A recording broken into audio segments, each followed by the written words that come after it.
मोर मुकुट तेरे शीस पे सोहे,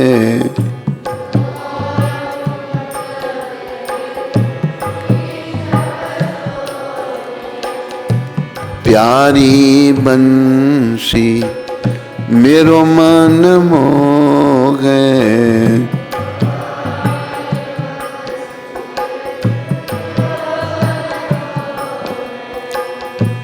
देख छवि बलि हारी मैं जाऊं, देख छवि बलि हारी। हे गिरधर तेरी आरती गाऊं,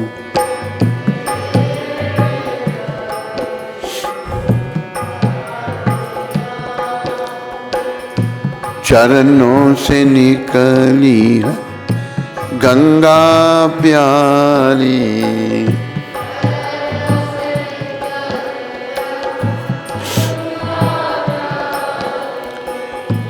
जिसने तारी दुनिया सारी।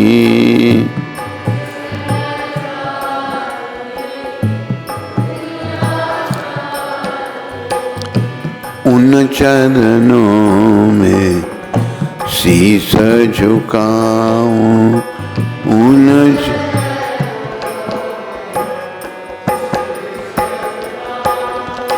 हे गिरधर तेरी आरती गाऊं।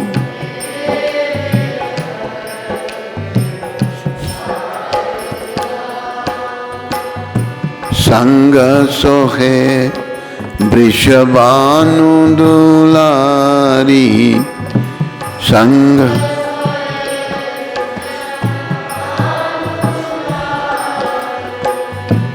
ललिता विशाखा सखियां प्यारी।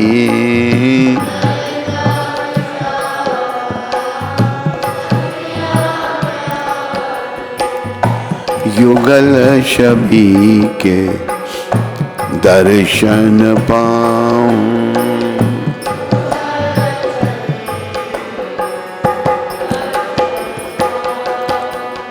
हे गिरधर तेरी आरती गाऊं।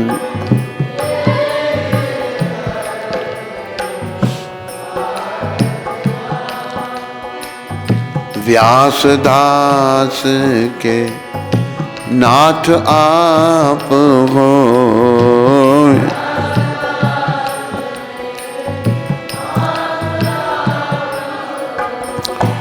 सुख दुख प्यारे साथ आप हो।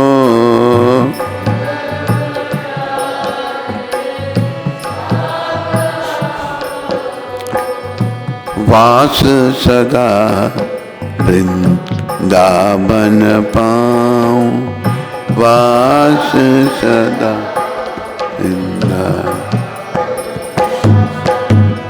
हे गिरधर तेरी आरती गाऊं।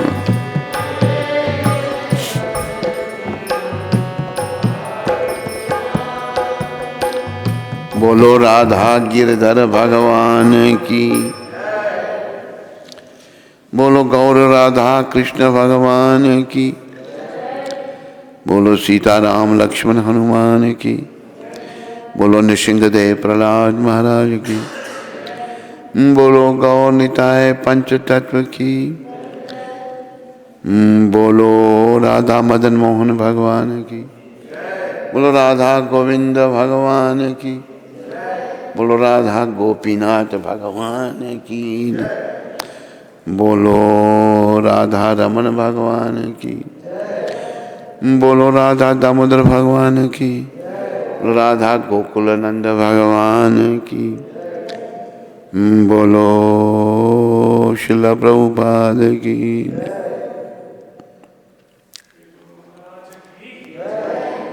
आज बुधवार है, 21 अक्टूबर सर्वप्रथम श्रीला प्रभुपाद शिक्षामृत, ये वृंदावन 21 अक्टूबर को प्रभुपाद ने आखिरी साल इस पृथ्वी पर, इस अक्टूबर के बाद नवंबर में प्रभुपाद गोलोक धाम को चले गए थे। क्या कह रहे हैं प्रभुपाद, आखिरी दिनों में बड़ी बड़ी गूढ़ बातें, सारी बातें उनकी गूढ़ थी। उन्होंने कुछ दिनों के बाद धाम को गए, मैं उनके चरणों में उनकी चरण सेवा कर रहा था, तो अनुवाद किया उन्होंने ब्रह्म विमोहन लीला। तो वो छोटे से भागवत वो भी पब्लिश हुआ है अलग से, जो प्रभुपाद ने अनुवाद किया। तो इतना दिव्य उसमें ज्ञान है, क्योंकि आखिरी ज्ञान दे रहे हैं वो हम सबको। अभ्यास से सब कुछ संभव है। अभ्यास याद रखो, शब्द कहे हैं, कर्त कर्त अभ्यास से जड़मति होत सुजान, रस्सी आवत जात से शिला पड़त निशान। ये शब्द बहुत आवश्यक है सभी के लिए। हम जो संसार में खोए हुए व्यक्ति हैं, भक्ति में आते तो मन हमारा इधर उधर भागता है, परेशान करता है, जीवन भर तो हमने पाप कर्म किए, तो अभ्यास करने से ये मन फिर ठीक हो सकता है। कोई ये सोचे मैं बड़ा पापी हूं, मैं तो भी भक्त नहीं बन सकता, ये मेरी बात नहीं है। भगवान ने गीता में कहा है, अपि चेतस दुराचारो, अगर कोई दुराचारी मतलब बड़ा बुरा कर्म किया उसने, भजते माम अनन्य भाग, अभी अनन्य भाव मतलब और किसी को नहीं, मेरा अनन्य भाग मेरा भजन करता है भगवान का, कृष्ण का। साधु रेव समन्ता व्यया समय व्यवस्थो, उसको साधु समझो। रास्ता खुला है सबके लिए, लेकिन हमारे पाप कर्म इतने हैं कि हम लोग भटक रहे हैं। तो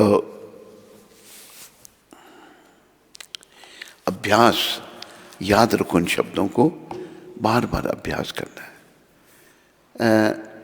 कुएं से पानी निकाला जाता है रस्सा बाल्टी को बांध करके, क्योंकि पानी नीचे है, कुआं नीचे है। तो कुएं की जो मेड़ है वो पत्थर की बनी हुई है, पत्थर लगा है, रस्सी बार बार पत्थर को लगती है। रस्सी नरम है, पत्थर सख्त है, बार बार पत्थर को लगने से पत्थर में भी वो घाव कर देती है। ये अभ्यास की बात बताई है। तो यदि हम कृष्ण प्रसाद ये लेते हैं, खाने को केवल कृष्ण प्रसाद और कुछ नहीं खाना आगे पीछे, तो जीव नियंत्रित हो जाती है। धीरे धीरे जीव का कंट्रोल बड़ा आवश्यक है, नियंत्रित हो जाती है। कुछ सीमा तक उस पर ताला लग जाता है, पूरा नहीं पर कुछ सीमा तक उस पर ताला लग जाता है, तो हमारी अन्य सभी इंद्रियां भी नियंत्रित हो जाती हैं। धीरे धीरे बाकी इंद्रियां भी नियंत्रित हो जाएंगी। एक तो कृष्ण प्रसाद के सिवा कुछ नहीं खाना चाहिए।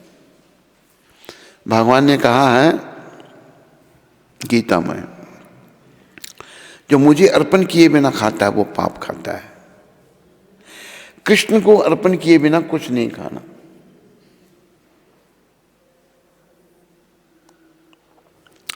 जो कुछ खाओ पहले भगवान को भोग लगाना, क्योंकि सभी कुछ भगवान का है।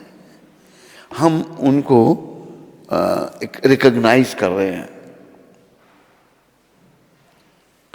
भगवान को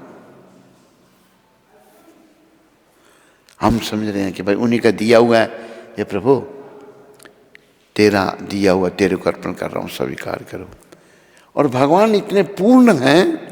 एक श्लोक आता है ईशोपनिषद में, ओम पूर्णमद पूर्णादमिदं पूर्णाद पूर्णमुदच्यते पूर्णस्य पूर्णमादाय पूर्णमेवावशिष्यते। भगवान पूर्ण है और जो कुछ उनसे आ रहा वो भी पूर्ण है। जब ऐसे पूर्ण भगवान को हम अर्पण करते हैं, खा भी लेते हैं और वैसे को वैसे छोड़ भी देते हैं। प्रसाद में क्यों इतना स्वाद होता है? भगवान ने खाया होता है। तो प्रसाद ही खाना, कुछ भी भगवान को अर्पण किए बिना नहीं खाना। तो ये करने से जीव नियंत्रित होगी। जीव में बहुत दोष है। बोलना, बेकार की बोलती रहेगी, पढ़ पढ़ पढ़ पढ़ पढ़ पढ़। ये जैसे श्रील रूप गोस्वामी प्रभुपाद ने उपदेशामृत में कहा, वाचो वेगम मनसा क्रोध वेगम जीव वेगम उदर उपस्थ वेगम। वेग, पुशिंग, पीछे से जोर लगाया जा रहा है। आदमी कईयों को बीमारी होती है बोलने की, बोलने ही जाते, बोलते ही जाते हैं, चुप नहीं रहेंगे। ये जीवा का वेग है, इसको नियंत्रित करना है। वाचो वेगम, मन का वेग, मन भागता है, इधर जाता है उधर जाता है, किसी को दिखता नहीं पर भगवान तो देख रहे हैं।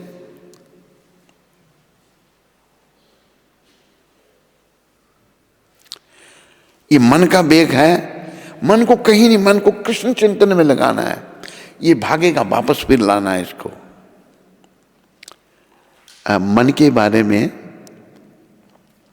भगवान ने गीता में कहा है, 6 अध्याय में भगवान ने कहा है,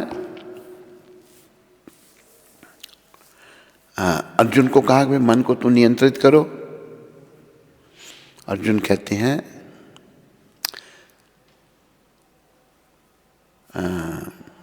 क्या श्लोक है वो, चंचला ही मना कृष्ण। अर्जुन कह रहे हैं ये कृष्ण मन बहुत चंचल है। चंचला ही मना कृष्ण परमाथि बलभद्रडम तस्या हम निग्रह मन्ने वायुरेव सदुष्करम। ये मन प्रभु इतना चंचल है, वायु को कोई भले बस में कर ले, वायु को कोई बस में नहीं कर सकता, पर ये मन बस में नहीं होता। ये बड़ा ही दुराग्रही, बड़ा चंचल है। चंचलम ही मना कृष्ण परमाति बलभद्रडम तस्या हम निग्रहम मन्ने वायुरेव सदुष्करम। भगवान इस श्लोक के आगे में जवाब क्या दे रहे हैं 6 अध्याय में, असंशयम महाबाहो मनो दुर्निग्रहम चलम। ये शक्तिशाली अर्जुन, महाबाहो अर्जुन, मन बड़ा दुराग्रही है, इसको बस में करना बहुत कठिन है। भगवान भी कह रहे हैं, फिर भाई कैसे मन बस में होगा? जब भगवान भी कह रहे हैं तो मन को बस में करना बड़ा कठिन है, कैसे बस में होगा? अमरनाथ का ध्यान रखा करो, कहाँ चला गया अमरनाथ है?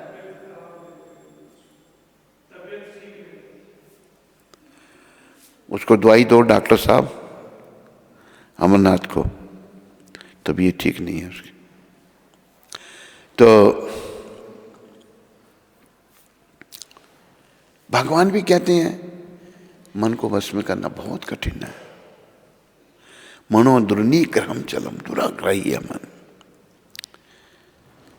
अब भगवान ये कह रहे हैं कैसे बस में होगा, आगे रास्ता बता रहे हैं भगवान।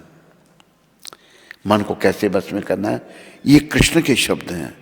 अभ्यास ही ना तू कौंतेया, जो शब्द पहले के प्रभुपाद जी ने, वैराग्य ना चक्रिय थे, मन में वैराग। वैराग क्या भाई, मैं ये शरीर नहीं हूँ, मेरे संसार से कुछ मेरे साथ नहीं जाना, मेरे जन्म लेने से पहले ही सब कुछ था, अभी भी है, चला जाऊंगा फिर भी रहूंगा, मैं मालिक नहीं हूँ।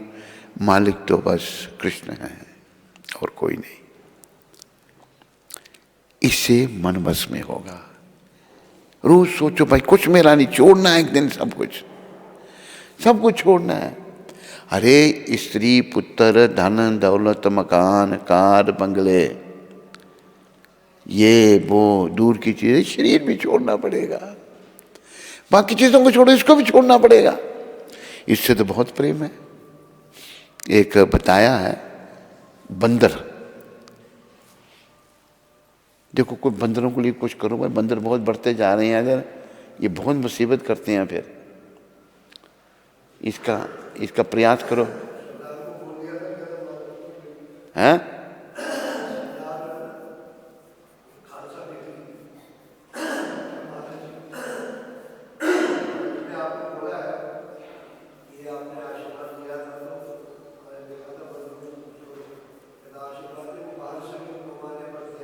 हैं?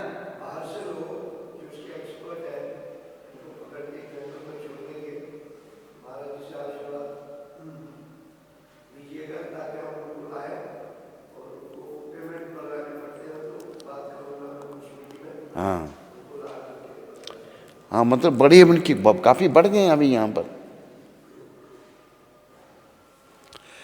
तो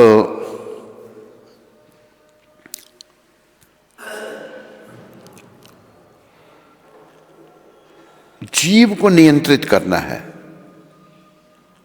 और जीव नियंत्रित हो जाती है कृष्ण प्रसाद खाने से, अभ्यास करने से, और मन में विराग लाना है, मेरा कुछ नहीं,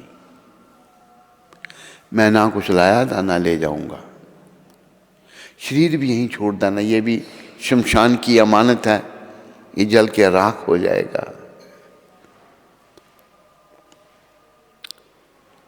तो आगे प्रभुपाद कहते हैं जब जीवा को हम केवल प्रसाद देते हैं तो कुछ सीमा तक जीव पर ताला लग जाता है, तो हमारी अन्य सब इंद्रियां भी नियंत्रित हो जाती हैं।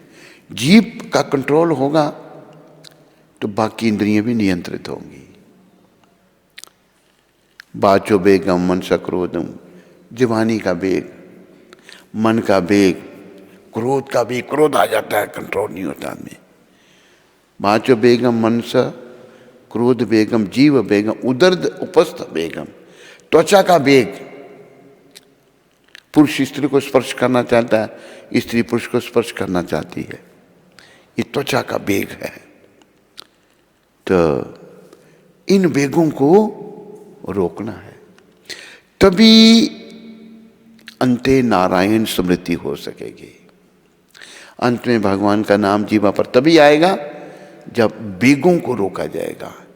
ये बेग रोके जाएंगे तभी ऐसा होगा, नहीं तो नहीं हो सकता। तो आखिरी ये प्रभुपाद जी की शिक्षा आखिरी महीने की है, अक्टूबर की, 21 अक्टूबर की, यानी कि कितने 14 नवंबर को प्रभुपाद गए थे। कौन सी तारीख, कौन सी तारीख का तिरुभाव है उनका? हैं? 14 नवंबर। तो कितने दिन हुए 21 अक्टूबर से 14 नवंबर तक?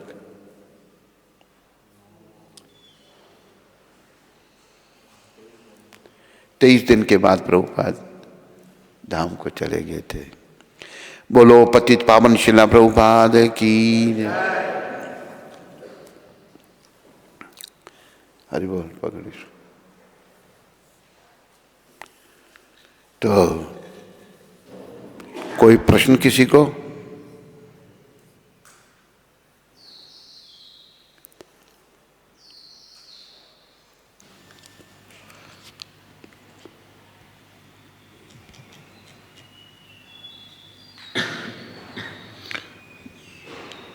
किरण माता कनाडा से, महाराज जी के चरणों में मेरा दंडवत प्रणाम। कौन सी जगह? कनाडा? अक्रूर की मदर। अच्छा, अक्रूर की। महाराज जी, मैं पूछना चाहती हूँ कि क्या ग्रंथ पढ़ने के लिए शुद्ध स्थान की आवश्यकता होती है? ग्रंथ पढ़ने के लिए? ग्रंथ पढ़ने के लिए शुद्ध स्थान की आवश्यकता होती है। क्या किसी भी सोफे या कुर्सी पर बैठकर पढ़ सकते हैं? क्योंकि घुटनों में दर्द के कारण मैं नीचे नहीं बैठ सकती हूँ, तो अपराध तो नहीं होगा? थोड़ा सोफा साफ सुथरा हो, कुछ चादर वगैरह बिछा लो उस पर, कोई बात नहीं। कलयुग के जीवों के लिए बड़ी छूट दे रखी है। सोफे पे बैठकर अपना ग्रंथ पढ़ो, भगवान का नाम लो। और आगे एक और पूछ रहे हैं कि घर में जब कीर्तन करते हैं तो मैं नीचे नहीं बैठ सकती, तो क्या मैं कुर्सी पर बैठ सकती हूँ? हाँ, बैठ सकती हो। नीचे बैठने में दिक्कत है तो कोई बात नहीं, कुर्सी पर बैठ सकती हो।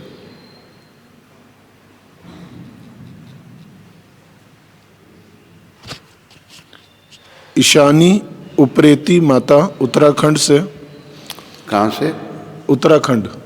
ईशानी उप्रेती। कुकरेती उप्रेती। उप्रेती। गुरुजी को मेरा और मेरे परिवार का कोटि कोटि दंडवत प्रणाम। गुरुजी, मैं और मेरा परिवार हर रोज़ आपके प्रवचन सुनते हैं, आपके सारे प्रोग्राम देखते हैं, बहुत अच्छा लगता है और मैं हर रोज़ माला भी जप करती हूँ। गुरुजी, आज मेरे दोनों बच्चों का जन्मदिन है और बिना आपके आशीर्वाद के उनकी ज़िंदगी की डोर कैसे आगे बढ़ेगी। गुरुजी, आज मेरे बच्चों को अपना आशीर्वाद दे दीजिए। आपके चरणों में मेरा और मेरे दोनों बच्चों का कोटि कोटि प्रणाम। क्या नाम बताया इनका? ईशानी। ईशानी माता, मेरी शुभकामनाएं तुम्हारे दोनों बच्चों के लिए हैं। प्रभुपाद जी के चरणों में प्रार्थना करो कि वो तेरे बच्चों को भक्ति का दान दें। मेरी शुभकामना तेरे साथ हैं। बच्चे तुम्हारे पता नहीं कितने कितने बड़े हैं, शुरू से उनको संस्कार दो, उनको नियम से जप करवाओ, स्नान करें और भगवान के बारे में जानें, उनको कृष्ण के बारे में बताओ।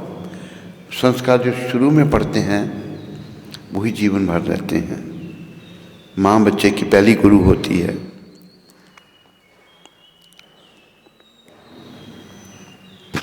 विधि शर्मा माता, उधमपुर से। हरे कहाँ कृष्ण। से? उधमपुर। विधि शर्मा जी। हरे कृष्ण गुरु महाराज जी, दंडवत प्रणाम। गुरुदेव के चरणों में कोटि कोटि प्रणाम। महाराज जी, मैं अभी एक विद्यार्थी हूँ और भक्ति में आए हुए 5 महीने हुए हैं और मैं आपसे ही दीक्षा लेकर भक्ति में आगे बढ़ना चाहती हूँ। कृपया मुझ पर अपना आशीर्वाद बनाएं कि मैं भक्ति में आगे बढ़ सकूं। और मेरी कोई योग्यता नहीं ये बोलने की, पर मैं गुरुदेव आपकी सेवा करने की बहुत इच्छा होती है। मैं आपकी सेवा कैसे कर सकती हूँ और मेरा जप कैसे अच्छा हो सकता है? प्रयास करने से, अभ्यास करने से धीरे धीरे तेरा जप अच्छा हो जाएगा। कोशिश करो सुनने के जो शब्द बोलो, और सेवा ये है तुम अच्छे बनो, सब नियमों का अच्छी तरह से पालन करो, बुराइयों से दूर रहो। ये मोबाइल जो है बहुत बड़ा दोष है, ये नर्क का द्वार है। मोबाइल में गंदगी गंदक भरा हुआ है, इसका ठीक इस्तेमाल कर सकते हो तो करो कम से कम, और 4 नियमों का ठीक तरह से पालन करो तो तुम अच्छे भक्त बन जाओगे धीरे धीरे। मनीष मिश्रा जी, छत्तीसगढ़ से। हरे कृष्ण महाराज जी, दंडवत प्रणाम। मेरे पिताजी, इनकी उम्र 59 साल है, उनको कोरोना की वजह से अस्पताल में भर्ती किया गया है। आप कृपया उन पर कृपा करें कि वो जल्दी ठीक हो जाएं। प्रभुपाद जी के चरणों में प्रार्थना करो, कृपा करें। मेरी भी शुभकामनाएं तुम्हारे और तुम्हारे पिताजी के साथ में हैं मिश्रा जी।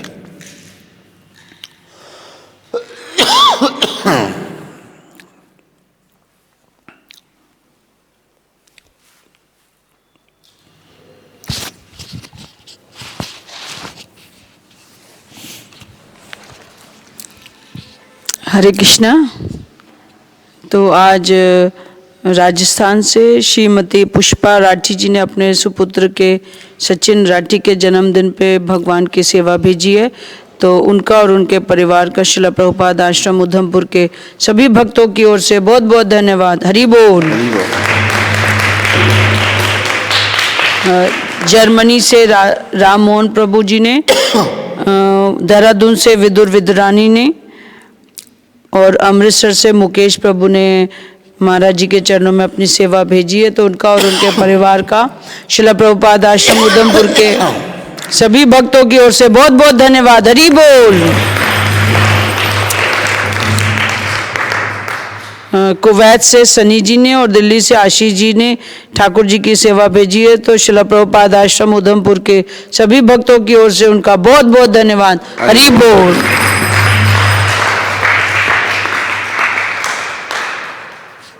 कुवैत से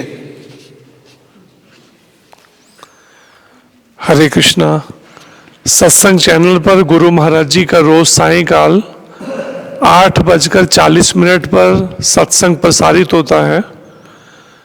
उसमें पूना से श्रीमान ऋषि कुमार प्रभु ने सहयोग भेजा है। तो हम सभी भक्तों की ओर से और सत्संग एग्जीक्यूटिव कमेटी की ओर से ऋषि कुमार प्रभु और उनके परिवार का हार्दिक धन्यवाद करते हैं। हरि बोल।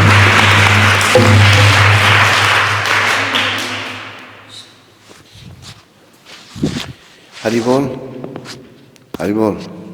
उधर क्या होगा वो निकल गया वो, टूट तो नहीं गया? टूटा हुआ नीचे गिर गया था?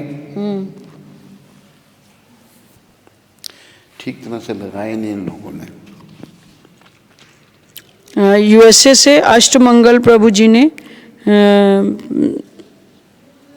सॉरी अलारनाथ दास प्रभु जी ने और उनकी पत्नी संयोगिता माता जी ने सेवा भेजी। आज उनकी बेटी प्रतीक्षा का जन्मदिन है, तो लड्डू की सेवा के लिए उन्होंने सेवा भेजी है। तो उनका और उनके परिवार का शिला प्रभुपाद आश्रम उधमपुर के सभी भक्तों की ओर से बहुत बहुत धन्यवाद। और वो रिक्वेस्ट कर रहे हैं कि गुरु महाराज उसको आशीर्वाद दें। अलारनाथ प्रभु अपनी बेटी के लिए बोल। बिटिया के लिए अलारनाथ दास मेरी शुभकामनाएं। प्रतीक्षा बेटी, प्रभुपाद जी के चरणों में प्रार्थना करो कि प्रतीक्षा जो है भक्ति में आगे बढ़े और जीवन का जो है सदुपयोग करे। अमेरिका बड़ा विचित्र देश है, तो बुराइयों से बचे वो और अच्छी भक्त बने भगवान की। जन्मदिन के लिए शुभकामनाएं।